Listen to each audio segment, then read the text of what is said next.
Hello friends, welcome to last revision. तो आज हम बात करेंगे 817 versus 556 after supreme court stay on 556। तो देखो, जैसा कि हमें पता है, आज सुप्रीम कोर्ट ने आपके 556 की जो रिवाइज्ड रिज़ल्ट है उस पर स्टे लगा दिया है। तो अब बहुत सारे कंफ्यूज हैं कि इसका 556 का 817 पर क्या इफ़ेक्ट पड़ेगा। तो इस पर कोई ज़्यादा इफेक्ट नहीं पड़ेगा, बट ये तो 817 वालों के लिए एक अच्छा मौका है। बिकॉज देखो, अब जो हाई कोर्ट था उसने डिसीजन दिया था कि 817 से पोस्टें कम करके आप 556 में ऐड करो। बट जो हाई कोर्ट का डिसीजन है ऑन रिवाइज्ड रिजल्ट ऑफ 556, उस पर सुप्रीम कोर्ट ने स्टे लगा दी है। तो ये 817 को बेनिफिट है। किस लिए?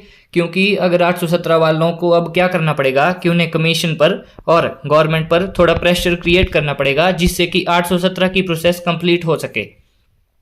अब ये जो स्टे है ये 817 पर थोड़ी लगाया है सुप्रीम कोर्ट ने, उन्होंने तो सिर्फ और सिर्फ आपका 556 के रिवाइज्ड रिजल्ट पर लगाया है। तो इसका 817 तो अब हाई कोर्ट के डिसीजन के हिसाब से अलग हो गया है। 817 जो आपका इंक्लूड हुआ था इस केस में, वो भी 556 के ही वजह से हुआ था, बिकॉज ये चाहते थे कि रिजल्ट रिवाइज्ड हो। बट अब सुप्रीम कोर्ट ने जब रिजल्ट पर ही स्टे लगा दिया है, तो अब आपका 817 फ्री है। तो 817 के जितने भी कैंडिडेट्स हैं उन्हें अब गवर्नमेंट पर और कमीशन पर प्रेशर बनाना पड़ेगा कि वो इसको कंप्लीट करें। अब देखो, आपकी 28 फरवरी की जो डेट है वो मिली है आपकी 556 वालों को।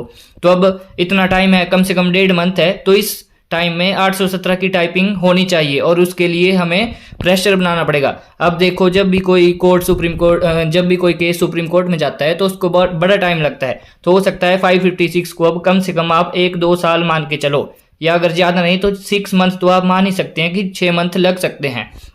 तो अब मान लो 6 मंथ के बाद अब इलेक्शंस भी होंगे, हो सकता है मतलब गवर्नमेंट चेंज हो जाए या कुछ भी हो सकता है। तो फिर अब हमें क्या करना पड़ेगा कि गवर्नमेंट पर प्रेशर बनाना पड़ेगा कि वो 817 को उन्हीं 1867 पोस्ट के साथ फिल करे। अगर सुप्रीम कोर्ट भी रिवाइज रिजल्ट के लिए कहता है कि हाँ 556 का रिजल्ट रिवाइज करो, तब भी कम से कम 6 या 7 मंथ के बाद, या मान लो 1-2 साल के बाद, उस टाइम तक जो आपका HPSSC है, कमीशन है, वो उनके लिए अलग से पोस्टें क्रिएट कर सकता है, उसकी कैपेबिलिटी है।